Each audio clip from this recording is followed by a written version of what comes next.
A 15-year-old black teen boards his first solo flight proudly sitting in seat 1A, a seat his father reserved just for him. But when a wealthy white woman demands he give it up, claiming that seat has always been hers, everything changes. What would you do if someone tried to take away what you rightfully deserve, just because of the color of your skin? Tell us in the comments, have you ever faced a moment when you had to stand up for your dignity? We'd love to hear your story. Let's go back to where it all began, on what should have been a peaceful flight, but turned into a moment that challenged at everything. The first time Miles Bennett flew on a plane, he was 6. He didn't care about legroom or boarding groups or complimentary drinks. He cared about one thing: holding his dad's hand the entire time. That was enough. But today was different. At 15, Miles sat in seat 1A of the first-class cabin alone. No father beside him, no hand to squeeze, just the quiet hum of the aircraft and a window view stretching endlessly into a golden sky. It wasn't just any seat, it was the seat.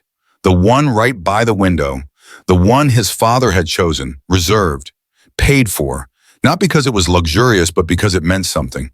Earlier that morning, his father, Julian Bennett, had stood beside him at the airport curb, pressed a hand to Miles's shoulder, looked him in the eye and said, "This seat isn't about comfort, Miles. It's about knowing where you belong and not letting anyone make you feel otherwise." Julian wasn't just a father. He was a name, founder and CEO of Bennett Technologies, a man whose photo appeared in magazines, who gave keynote speeches in conference halls, who built things the world used every day. But to Miles, his dad wasn't the man in headlines. He was the man who sat across the kitchen table every Sunday talking about respect, resilience, and how to walk into a room with quiet dignity. Being black, he once told Miles, means you'll carry weight other people won't see, so carry it well. Miles exhaled softly, letting the words settle. The leather seat cradled his back. The cabin smelled faintly of citrus and warm fabric. Around him, first-class passengers were still settling in zipping bags, tucking jackets, flipping through safety cards. No one noticed him. No one needed to. He was exactly where he was supposed to be. A soft voice interrupted the silence. "Would you care for a drink, Mr. Bennett?" He looked up, startled for just a second. "Yes, ma'am. Orange juice, please." The attendant smiled and returned with a glass, chilled, not too full. He took it with both hands, careful, almost ceremonial. A quiet sense of pride flickered across his face as he took a sip. It wasn't the juice, it was the moment. He looked out the window. The sun was beginning to dip, spreading gold across the clouds like melted metal. The light poured onto his lap, soft and warm like the last breath of summer. Everything felt calm, still, whole. He reached for his phone and unlocked it. A photo appeared: his dad crouched beside a young student at a community event, tying the boy's shoe. No cameras, no speeches, just a quiet act of presence. Miles smiled. That's who he was, and that's who Miles wanted to be. He locked the screen and placed the phone face down beside him, sat back, exhaled, let the silence hold him like a coat. He didn't think about how many people looked at a kid like him in first class and assumed it was a mistake. He didn't need to think about it, because this moment wasn't given, it was earned. This seat wasn't about privilege, it was about purpose. And that's when he heard it. Click, click, click. High heels, sharp, measured, purposeful. Coming from the back of the cabin, drawing closer. Miles turned his head slightly, catching only a glimpse in the reflection of the window. A cream-colored coat, a rigid posture, a presence that didn't wait to be acknowledged. He didn't know who she was. He didn't know what she wanted. But he knew even before she spoke that the quiet was about to break. The heels stopped 2 rows behind him. Miles didn't turn. He stayed still, eyes on the clouds outside, trying not to let the rhythm of those clicks follow him into his thoughts. But he could feel it, that shift in the air, when someone enters a space not with curiosity, but with claim. A voice floated above his shoulder, measured, smooth, sharp. "Excuse me, sweetheart. Are you sure you're in the right seat?" Miles blinked once, then turned, slowly. Standing in the aisle was a white woman in her mid-50s, elegant, in the way that money old enough to forget where it came from often is. She wore a cream-colored coat that matched her pressed slacks, pearl earrings, and a look that had long grown used to getting exactly what it asked for.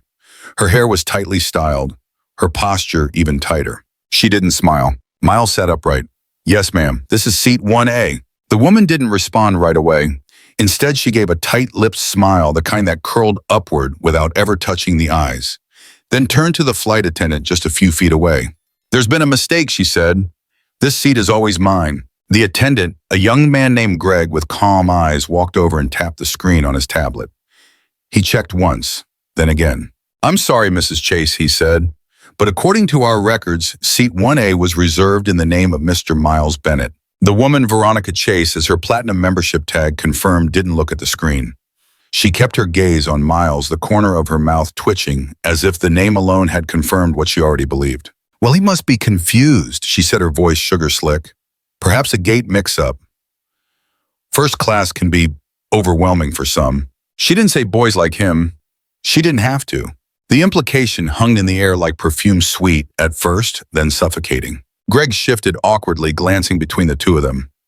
"No mix-up, ma'am. His boarding pass matches the manifest." Veronica's smile flattened. Her tone cooled. "I'm a platinum elite. I always sit in seat 1A when I fly. For over 15 years. You can ask anyone." Miles didn't speak. He didn't move. He kept his hands folded in his lap, one thumb pressing gently into the other. He wasn't new to this tone, the tone that wasn't loud but assumed, the tone that sounded like policy but meant place. Veronica let out a small laugh, almost a scoff, but prettier, then leaned slightly toward Greg. "I'm not trying to cause a scene. I just think it's odd that a child traveling alone would be assigned a seat usually reserved for executive-level passengers." Another pause. Strategic.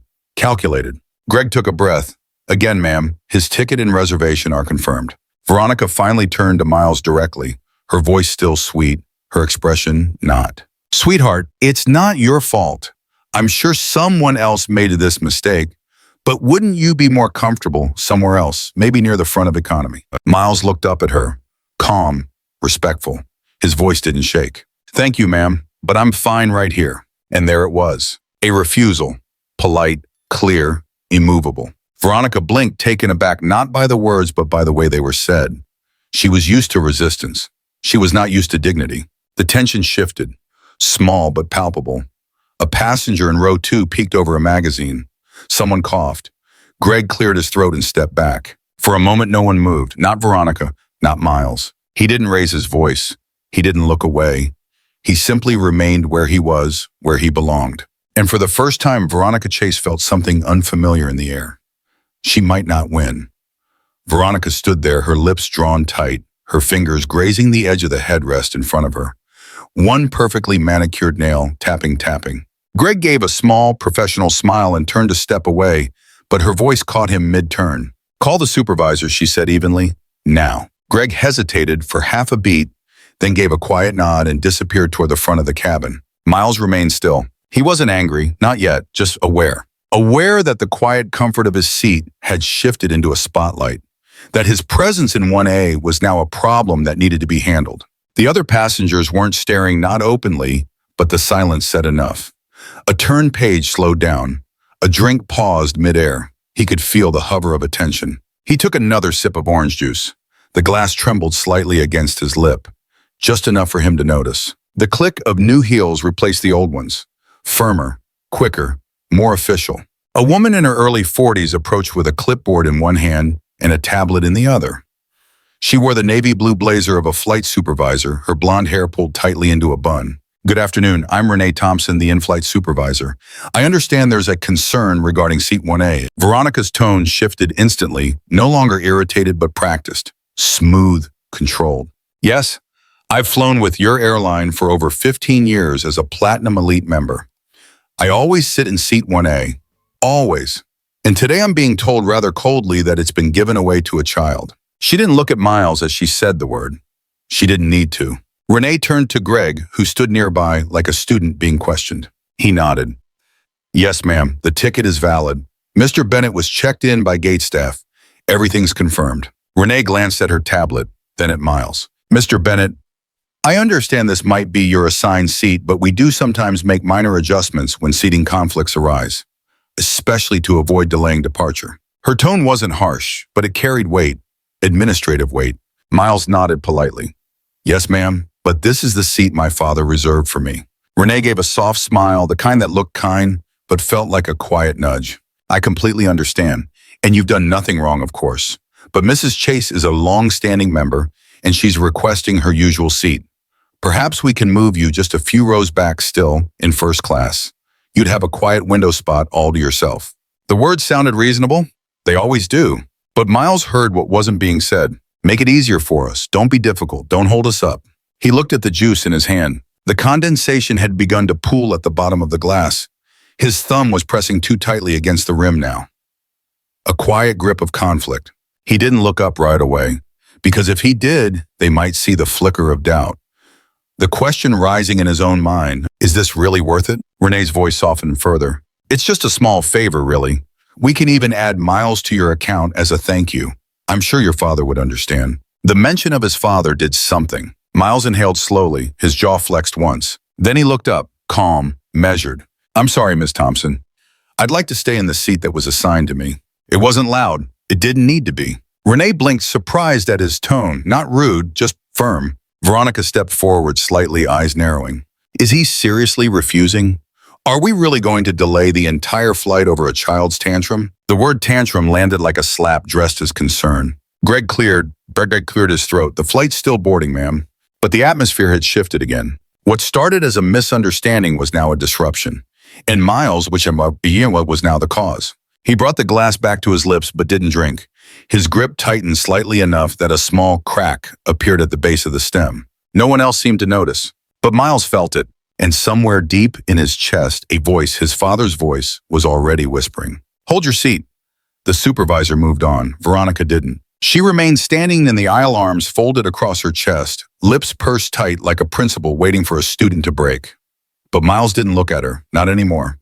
He stared out the window again, though he wasn't really seeing anything now. The golden sky was still there, but it felt further away. Around him, the cabin had grown heavy, not loud, just dense. The woman 2 rows ahead, possibly in her 60s, shifted in her seat with a quiet sigh. She didn't look at Miles, but the tilt of her head, the slow blink, it spoke volumes. Another delay, another disruption. A man across the aisle, older, maybe mid-70s, neatly dressed in a tan blazer, adjusted his newspaper. Deliberately, loudly, as if to reestablish order. He never raised his eyes. No one said a word. But somehow that made it worse, because silence has texture. And this one was made of disapproval. Miles felt it in his chest, a slow pressure, like a belt tightening around his ribs. Not quite pain, not yet, but close. The orange juice sat untouched now. His fingers had finally relaxed, but the condensation had left a wet ring on the tray table, slowly drying into nothing. He wasn't angry. He wasn't scared. He was shrinking. And that's when it happened. Veronica leaned slightly toward him, voice low enough to seem private, loud enough for the nearest rows to catch every word. This isn't your place.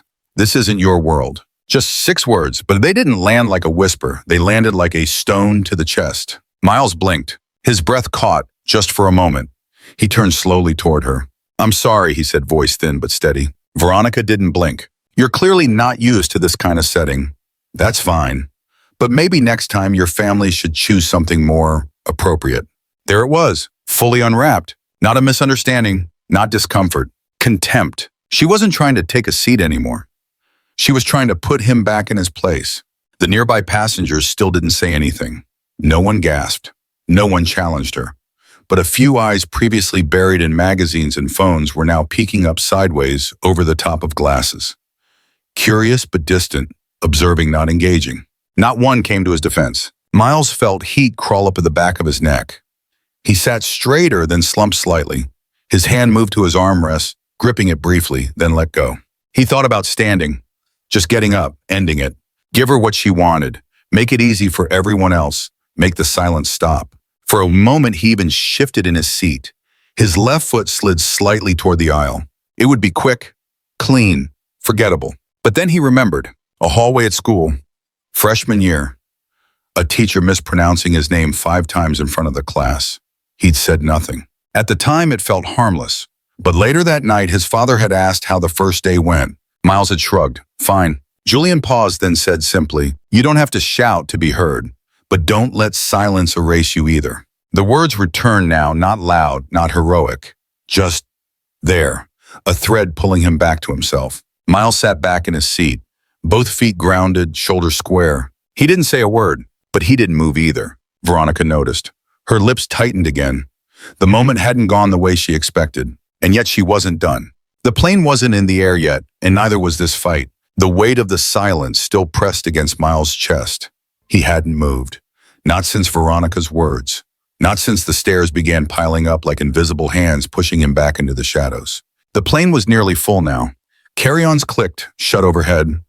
Flight attendants moved briskly through the aisles, checking latches, smiling politely, offering practice nods. And then Lily appeared. She was younger than the other crew. I'm from Shiramu. Maybe mid-20s. Her steps were light but purposeful. Auburn curls tied back into a neat ponytail badge pinned over her navy vest. She didn't glance around like others. She already knew what had happened. She passed row 1 without stopping. But then, she turned back. For a moment, she simply stood there beside him. Not rushed, not uncomfortable. Just present. Then with a movement so subtle it might have gone unnoticed by anyone not watching closely, she placed her hand gently on Miles's shoulder. Not firm, not dramatic, just a steady, quiet press. Miles froze, his eyes shifted upward, meeting hers. She didn't speak. She didn't have to, because her eyes said everything. Don't let them take your place. The gesture lasted only a second, maybe less. Then she nodded almost imperceptibly and continued down the aisle as if nothing had happened.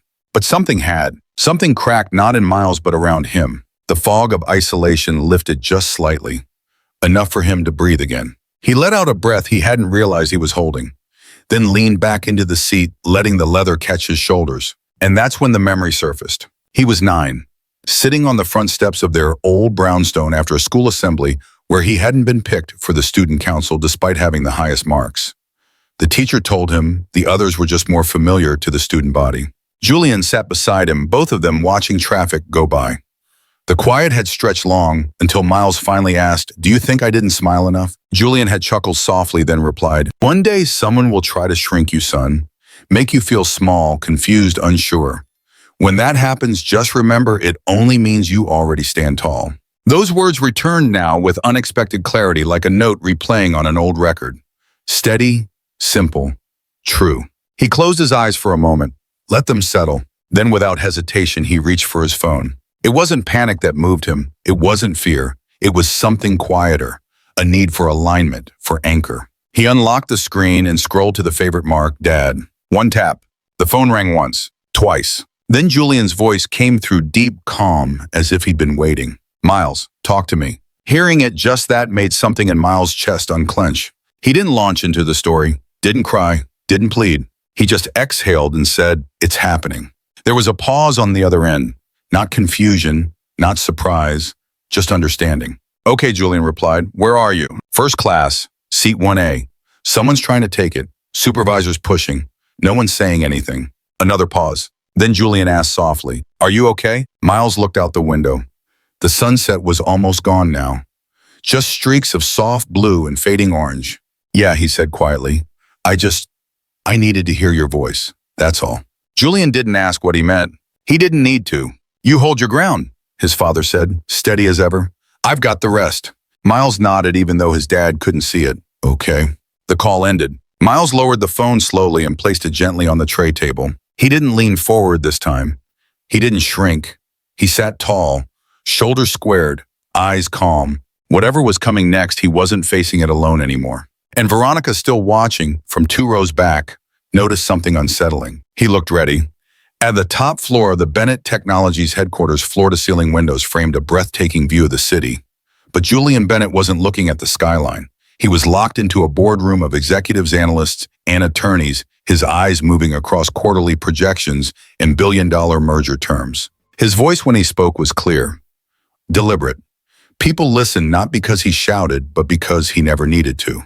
A high-stakes negotiation was underway, the kind that made headlines, the kind that changed markets. And then his phone buzzed. He didn't check it right away, not until it buzzed again, a quiet second vibration that no one else noticed. But he knew the rhythm. Miles. Julian glanced at the screen. "One missed call, one message, call me when you can." His eyes paused. The room around him continued, voices pitching upward, overlapping. Julian raised a single finger. The room fell quiet instantly. "Pause the review," he said simply. "I need 10 minutes. No one questioned him. No one ever did. Julian stepped out into his private office and closed the door behind him. The hum of the boardroom faded. He took a breath, then called his son.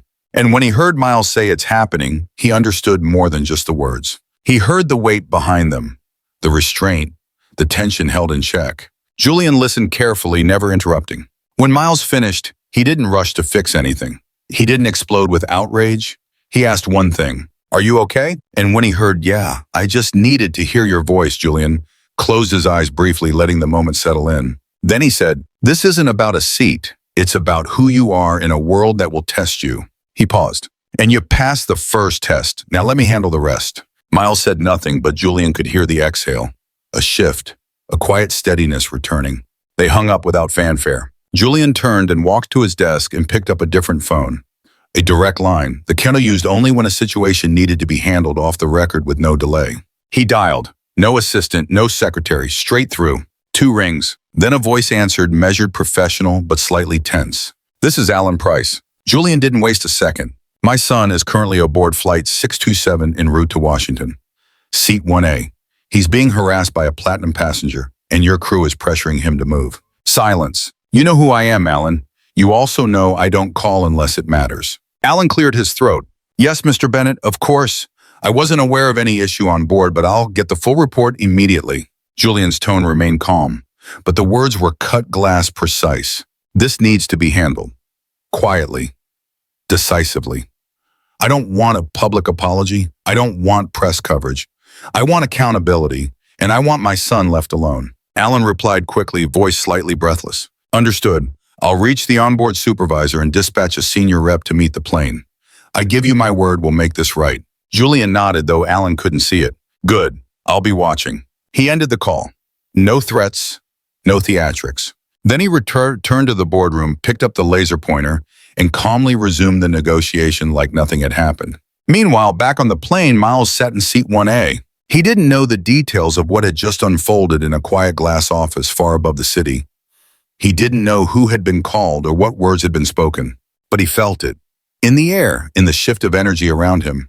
The cabin crew had gone unusually quiet.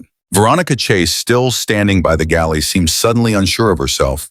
Her confidence, so sharp minutes earlier, had dulled slightly like a blade that had been dropped. Miles didn't move. He didn't need to, because he understood now more than ever. Real power doesn't need to raise its voice. The cabin lights dimmed as boarding completed.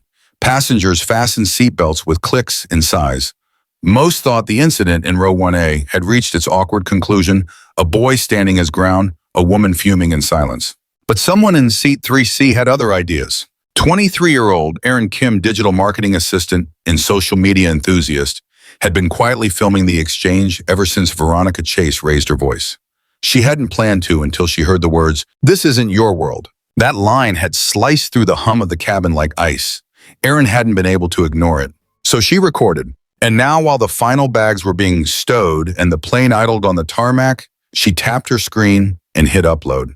This kid was just told to give up his seat in first class because someone didn't think he belonged. Not today. Let Miles fly. She didn't think much would happen. She was wrong. 20 minutes later, while the plane still hadn't taken off, the clip had already gained traction. First a dozen likes, then hundreds, then thousands. And someone added subtitles. Someone else reposted it to TikTok. And then just like that, it caught fire. Hashtags popped up like sparks from Coach, "Let Miles fly." Seat 1A, sharp, he belongs. By the time the flight crew began final takeoff checks, the video had climbed into Twitter's U.S. trending tab. Inside the aircraft, the crew didn't yet know, but headquarters did. Calls flooded the airline's PR office. Emails pinged with subject lines like, "Urgent media inquiry, video from Flight 627 and public backlash incoming." A crisis team was assembled within 15 minutes, and 2 senior executives were dispatched straight to the runway. Back in the cabin, things still looked calm on the surface, but underneath, something had shifted. Miles could feel it. He didn't know about the video, the hashtags, but the atmosphere was no longer just cold silence. It was charged, like the moment before a summer storm breaks. Veronica felt it too. Her posture stiffened. She glanced around more than before, eyes scanning faces, not with pride this time, but with caution. Greg, the flight attendant, was now whispering to the supervisor by the galley. His body language spoke of unease. And then it happened. The cabin door opened, which never happens after final boarding. 2 men stepped in, both in dark suits, both with gold security lanyards around their necks. One older with salt and pepper hair, the other younger but equally composed. Their presence didn't scream authority, it whispered it. Passengers turned, phones came out. Even those who had ignored the earlier drama now leaned into the tension. The older man spoke first. His voice was calm but carried the kind of precision that made people sit straighter. "Good evening, I'm Robert Evans, Senior Operations Officer for the airline. This is Matthew Hughes, our Director of Flight Integrity. We've been made aware of a situation on board." No one breathed. "We'd like to speak briefly with your cabin supervisor and review the seating concern involving passenger Miles Bennett." The name alone caused Veronica to flinch. Not the boy, not seat 1A, but his name. That meant something. Greg stepped aside. Renee, the supervisor, appeared pale as she nodded and led the men toward the galley. They spoke in hushed tones, but the posture of the executive said it all. This wasn't routine, this was a response. 5 minutes passed. Then Robert Evans returned to the front of the cabin. His expression had shifted firmer now, sharper. He didn't raise his voice. He didn't need to. "After reviewing the matter, we want to make clear passenger Miles Bennett is in his correct assigned seat. He will remain here undisturbed." A quiet murmur rippled through the cabin, relief from some discomfort from others. Veronica opened her mouth to object, but before she could form a word, Evans added, "We take the dignity and rights of every passenger seriously. Any further interference will be treated as a disruption to flight safety." And just like that, the storm outside had arrived inside the cabin, but not the storm Miles feared. This one didn't isolate him. It surrounded him, and it stood with him. The cabin settled into a different kind of stillness, not the strained silence from before, not discomfort. This was something else, the breath held before consequence. Robert Evans, the senior airline officer, stood at the front of the first-class cabin. He didn't raise his voice. He didn't look angry, but the weight of his presence filled the space in a way no shouting ever could. Beside him, Matthew Hughes held a slim black tablet. The screen glowed softly in his hand. Evans turned to the flight supervisor. "Miss Renee Thompson, step forward, please." Renee hesitated, her face pale, her hands nervously clasped in front of her. She walked to the front of the cabin, avoiding eye contact with the passengers. Her voice was barely audible. "Yes, sir." Evans didn't blink. "You were made aware of a seating dispute on this flight. Can you confirm the actions you took once the issue was presented to you?" Renee swallowed hard. I asked the passenger in seat 1A if he would be willing to move to resolve the conflict peacefully. Was that passenger properly ticketed and confirmed for 1A? Yes. Did you suggest he moved despite that confirmation? Renee hesitated again. Yes, but only because... Thank you. That's enough for now. She fell silent. Then Evans turned slightly toward Veronica Chase. She didn't move. "Mrs. Chase," Evans said clearly, "we'd also like to hear from you." Veronica stood slowly. Her expression had shifted. No longer indignant, no longer smug, just uncertain. She opened her mouth. "I was simply requesting the seat I've always had." Matthew Hughes, still silent until now, tapped the tablet. The soft sound of a recording played through the small speaker. "This isn't your place. This isn't your world." Veronica froze. The voice on the recording was unmistakably hers, sharp, slow-laced with something far beyond annoyance. A murmur rippled through the cabin. No one said a word, but the air turned electric. Evans let the silence do the work. He didn't glare. He didn't accuse. He simply nodded once toward Hughes. Matthew spoke for the first time. "In light of this recording and the disruption caused effective immediately, Mrs. Chase's Platinum Elite status is permanently revoked. She will be placed on a restricted list and barred from future flights with this airline pending full review." Veronica's face drained of color. "What? You can't. I've spent years." Evans raised a hand gently, not to stop her, but as final punctuation. "Mrs. Chase, please return to your seat. Our crew will escort you off the plane upon landing." She didn't speak again. She sat down, slowly, small, folded into herself in a way she hadn't been just minutes before. Evans turned back to Renee. "Ms. Thompson, effective immediately, you are relieved of duty for the remainder of this flight. You will be formally suspended pending internal investigation." Renee didn't argue. She simply nodded, her shoulders sagging as she walked toward the rear galley, her authority already gone. And through it all, Miles remained still. Seat 1A had never looked more centered, more grounded. He hadn't spoken once since the executives boarded. He didn't need to. He sat with his spine straight, eyes, calm hands gently folded in his lap. No gloating, no satisfaction, just quiet dignity. A few rows back, the woman who had sighed earlier, now gave a subtle nod. The older man who had rustled his paper gently placed it down. Across the cabin, glances changed from annoyance to recognition to something close to respect. Lily, the young flight attendant, passed once more through the aisle. This time her eyes met Miles's for only a second. She didn't speak, but the corner of her lip curved a quiet acknowledgement. Evans stepped back to the front. He took a breath. Ladies and gentlemen, thank you for your patience. We apologize for the delay. We're now clear to depart. He gave a final nod to Miles, not as an officer, but as a man recognizing another. The door closed. The cabin exhaled. And somewhere deep within the engines, a quiet hum began to rise. At 32,000 feet, the plane hummed along above a bed of soft, endless clouds. The cabin, once heavy with tension, had quieted into something gentler. Trays down, reading lights on. Soft murmurs of conversation here and there. But no one forgot. Miles remained in seat 1A, his posture relaxed now, not defensive, not guarded, just present. He wasn't scrolling his phone. He wasn't writing anything down. He just sat, eyes on the sky beyond the window, letting the stillness wrap around him. Julian never showed up. He didn't have to. His presence had already come and gone like the passing of a strong wind, silent, focused, effective. Not a storm, just pressure applied exactly where it needed to be, then gone. That was the kind of father he was. The kind who taught a boy how to stand tall before the world ever tried to make him small. About halfway through the flight, a soft voice came from the row behind him. "Excuse me, young man." Miles turned. An older man leaned forward, silver hair combed neatly back, hands folded over a worn leather wallet. His voice was low, almost like he was afraid to disturb the peace. "My grandson just texted me. He saw your video, said it's trending everywhere. Said to tell you thank you." Miles blinked, caught off guard. "I didn't do anything," he said quietly. The man smiled. "That's what makes it matter." No further words were exchanged, just a small nod. Then the man leaned back, letting the silence return between them. But it wasn't the same silence as before. This one had weight, but not pressure, meaning. A little later, Lily passed through the aisle again. This time she didn't stop, just met Miles's gaze and gave a subtle, almost imperceptible nod.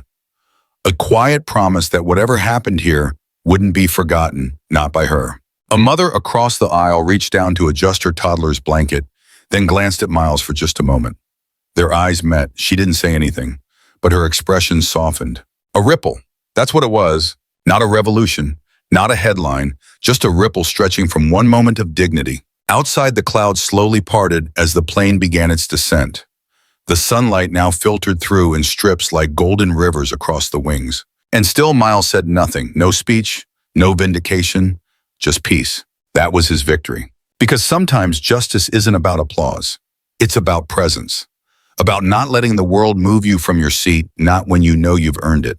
By the time the wheels touched down, most of the passengers had stopped glancing his way.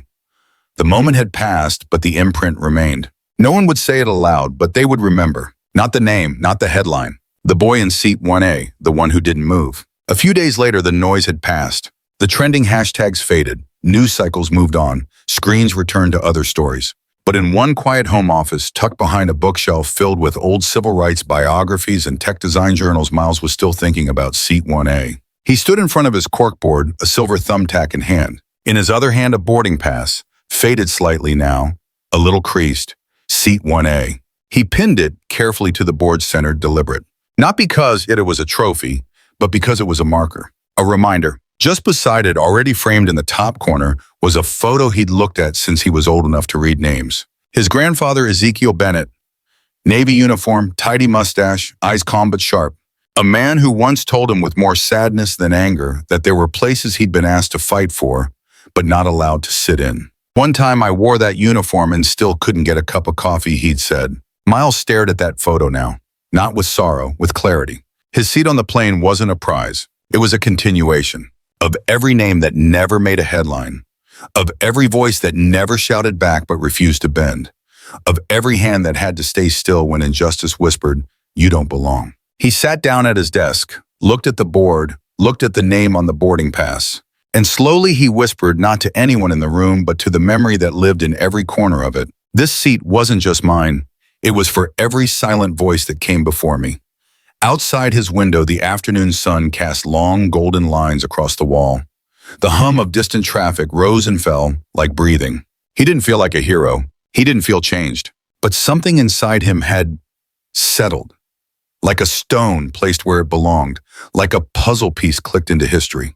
And maybe that's what justice really looks like. Not always a shout, not always a headline. Sometimes it's just staying seated when everything around you tells you to give in, give up, or disappear. You don't have to rise, you just have to remain firm, still, seen. Miles leaned back the corkboard in front of him. The ticket, the photo, the space between them. A grandfather who couldn't sit. A grandson who never stood. This story isn't just about a seat. It's about standing firm quietly for what's right. If this moved you, please like the video, share it, and subscribe to Mr. Max Stories for more powerful, meaningful stories like this one. Your support helps our team keep creating heartfelt content that matters. Because at Mr. Max Stories, we don't just tell stories, we tell stories that stay with you. Thanks for watching. We'll see you in the next one.